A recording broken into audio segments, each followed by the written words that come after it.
What's up, Market America?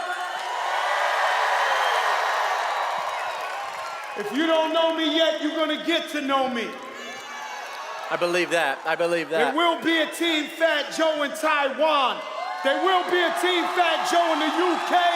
There will be a Team Fat Joe in Mexico and in Canada and right here in the USA. Amen. Amen. You know, Joe,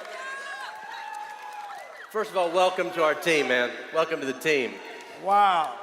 JR, thank you so much for that intro. You know you're my brother. I love you so much. I love the whole family, Mark. Everybody in the building tonight. Andrew Weissman mentoring me, Dana.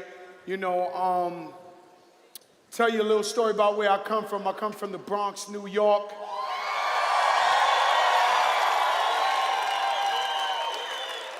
I grew up very humble. I grew up on welfare. I grew up in the projects. I had nothing, not too many role models, not too many people to believe in and look up to. And when I reflect back at my life, I feel amazed because I remember me as a 12-year-old kid sitting in front of my building, and there was no Instagram, no rap videos, no Twitter, and in the hood, in the urban neighborhood, you really can't get to see much to inspire you. But I remember sitting in front of my building, 12 years old, saying to myself, I'm gonna get rich or die trying. This ain't for me. I was determined to break the system and become successful. You know, Joe, a lot of people know you around the world, but there's some that don't, you know, and you obviously, if you come from nothing, you had to struggle throughout your career and make things happen as a business person and as an artist, but how did you get started in the music industry? How'd that start? Well, I grew up in the Bronx. I fell in love with hip-hop music. Weren't no real successful Latino rappers before me. And I had to do it the hard way. I don't know if a lot of you ever heard of the Apollo Theater, but the Apollo Theater is the type of place where they hold contests, and if you suck, they throw apples at you and they throw you off the stage. So you gotta have a set of balls to step on that stage, to be honest. PG, right? And so I remember going down to the Apollo Theater, and I walked into the green room that's backstage, and there were like 100 groups, 100 rappers. And I looked at all of them and I said, I don't even know what you're doing here. Like, I am the champion. Like, what are these people doing here? And this is what it takes to be successful like them. You have to be determined. You have to know you're a champion. Long story short, I came first place 4 weeks in a row, and now I'm an Apollo legend. Started my career from there. My first song I put out went #1 in America, and 20 years later, we just been keep consistently dropping hits and dropping hits and dropping hits. And every time one of my closest friends or my best friends would tell me, yo, Joe, it's over, you should retire, I'll give them another #1 song in America, and I won't stop, I'm relentless. I'm kind of like you, Jackie, I'm kind of like you and you and you. I won't stop, I'm relentless. Amen, amen. We know this, we know this. You know, it's been great to have you come to support our conferences. It's great to have you as a friend. We've known you for a number of years. But how did you originally connect with the Riding Girls? How did you guys meet? What was that story? Well, you know, we met through a mutual friend, Irv Gotti and Ja Rule. These hip-hop legends, right?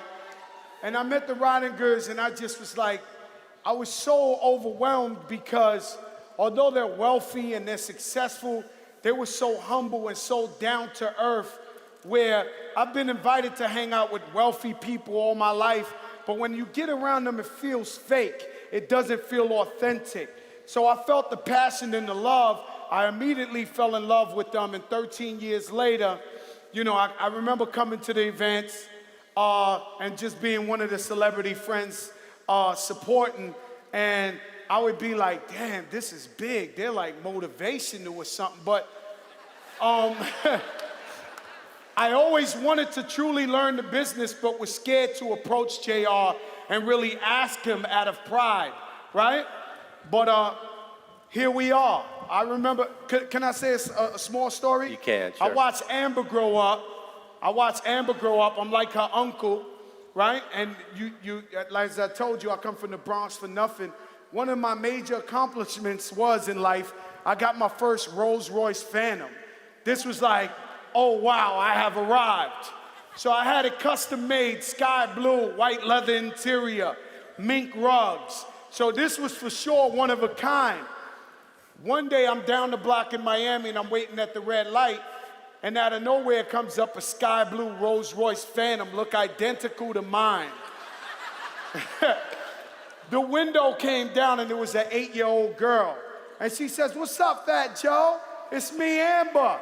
You like my car?"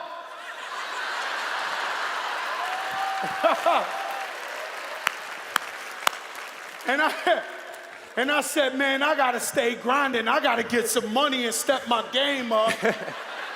Shit. And that's when we came back.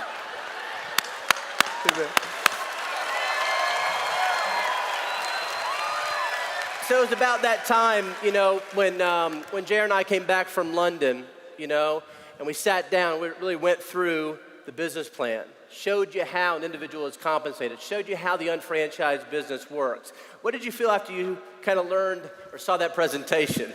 Well, you gotta understand, I've been pretty successful doing this rap thing. I'm still pretty successful doing it independently, being an entrepreneur.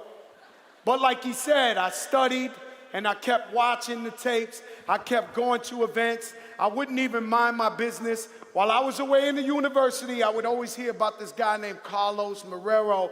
He worked with Motives, and my wife would say, "Yo, this guy's amazing how he presents."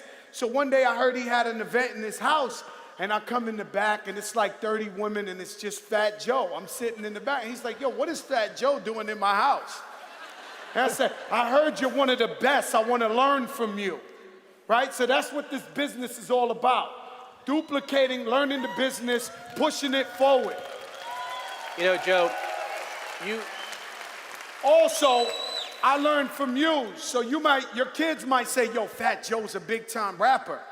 But when I was away, I read up on Elizabeth Weber. I read up on Joanne Chi. I read up on Jackie. I read up on all of you guys, Dennis Frank, Jim Winkler. When I seen you for the first time, I said, "Yo, these are my idols in the business, baby. I'm gonna be like you guys." Kevin Buckman. And Joe, you have done that. You know, you have done that. Obviously, a lot of times, you know, somebody first sees the plan, they're a little confused, they don't really know what to do, but they're real committed to making it happen for whatever their reasons are. And you have been a great student, but most importantly, you've learned by doing. That's something we've been talking about at this conference. You learn by practicing and actually making it happen. And I want you to see some of these images here.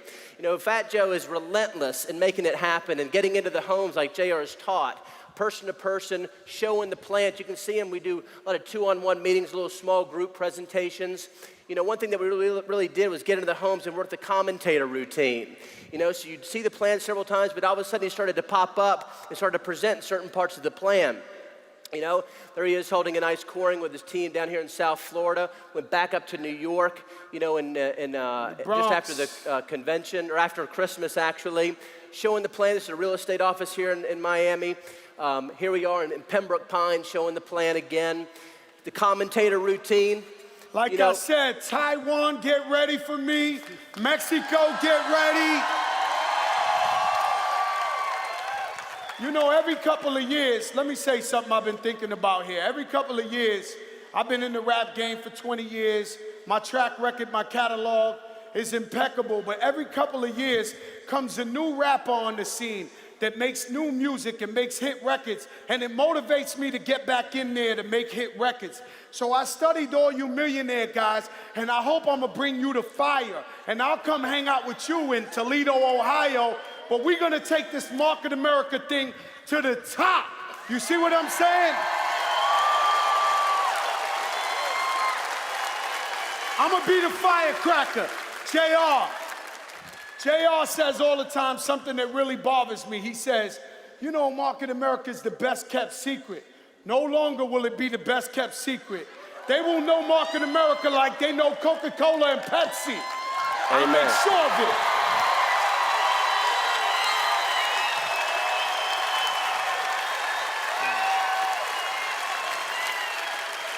Amen.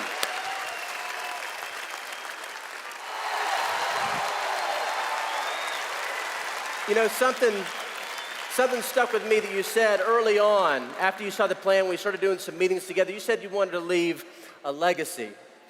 You said you wanted for people sitting around their dinner table. What happens is this. Obviously, Market America has been in business for 22 years. JR and Lauren, you obviously know, don't have a racist bone in their body. But for some reason, there's a barrier to where they couldn't really capture the Latino and the black community, right? And they don't curse as much as me. They can't really connect with them like that, right? So I teach my team, yes, we start out as Team Fat Joe, but we're Team Don Florio, we're Team Lena Augusta, we Team Cousin Paul, we're Team everybody on Team Fat Joe. We're gonna create their own team. And let me tell you something. I'm gonna tell you something that y'all may not know, because I am from the hood for real. When we get 15, 20 black and Spanish guys to stand up and say they're making $187,000 a year, this is gonna be the new Rubik's Cube, the new Cabbage Patch doll, the new Menudo, the new Justin Bieber. Where do I sign? Right here.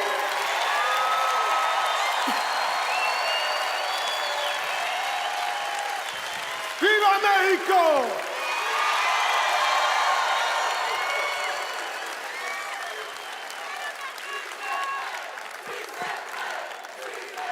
Yes, you can. Yes, you can. Yes, you can. Tell us real quick, Joe. Tell us real quick, you know, you become a prior to the product, you use the products religiously. You know, I think you recognized, you know, the billion-dollar industries that we're able to tap into with our brands, right? Tell us that quick little story, what happened when you were in the elevator the other day. Well, what happens is, I'm Fat Joe. I don't know if you know, I don't wait on lines for nothing.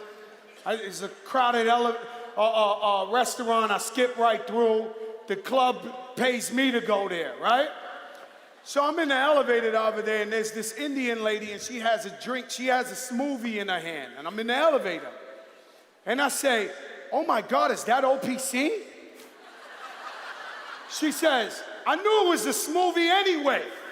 She said, no, it's a smoothie, but what's OPC?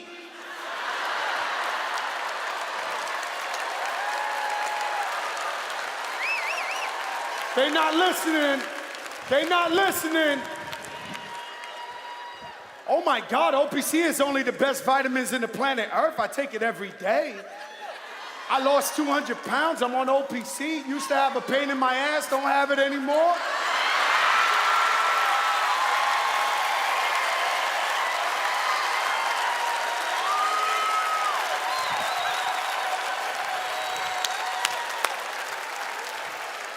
All in 1 minute. By the time she was leaving and the elevator got to the second floor, she walked out and grabbed the elevator door and said, where do I find OPC? Shop.com/Fat Joe. Go get your OPC right now. All right, Joe. It was great to have you join us at our strategic plan. We do a week-long strategic planning session here in Miami, and our whole corporate team management group gets together. You sat there the entire time, Monday through Friday, 9 to 6, even going into the evenings. You know, it was a great week. But that's when you told us about this invisible train. You heard JR mention it, but tell us what that's all about, Joe. Well, it sounds foolish, but I honestly believe that in everybody's life, whether you're a baker, whether you're a barber, whether you're a school teacher, whether you're just a single parent mom, I believe everyone has an invisible train pull up to them at a point of their life. And where it started for me to believe like this is I was a member of a record label called Relativity Records in 1994. Just like I am with Market America, I was very team-spirited. We had other rappers. I was quote-unquote an underground successful rapper. Gold chain, the beautiful girlfriend that turned into my wife, little apartment, but no real money, no financial security, right? So one day, the owner of the label runs in the office and he says, "You gotta see this new group I signed. You gotta see this video. You must. They're the new thing, right?" So he takes out the VCR or the VHS tape and he puts it in. And sure, it was one of the greatest groups of all time. But as I'm looking at this video, it was the best video I ever saw. I said, "How much did this video cost?" He said, "It cost me $1 million." I said, $1 million? I didn't know we had $1 million. We shoot my videos for $5,000. So immediately I realized it takes money to make money.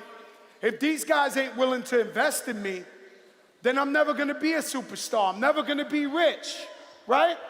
So I look at all the other rappers that were there and I said, "Yo, come with me now. Let's go. We don't know what the future holds, but let's get out of here because they don't believe in us. You're never gonna be nobody like you wanna be. Yo, Joe, I got a gold chain. I got a hot chick. I got a nice car." So I wasn't certain of the future, but I walked out that record label and I jumped on the invisible train. Now, the invisible train seems risky. Nobody believes the invisible train is there. They don't believe you could be successful with it. But in less than a year, I became an owner of my own record label, sold millions of records, and signed other artists that became groundbreaking, selling platinum records, and so forth. So I'm telling you guys now, 20 years later, Market America is my new endeavor. It's time for all of you to jump on the invisible train to success. I love you. Thank you so much.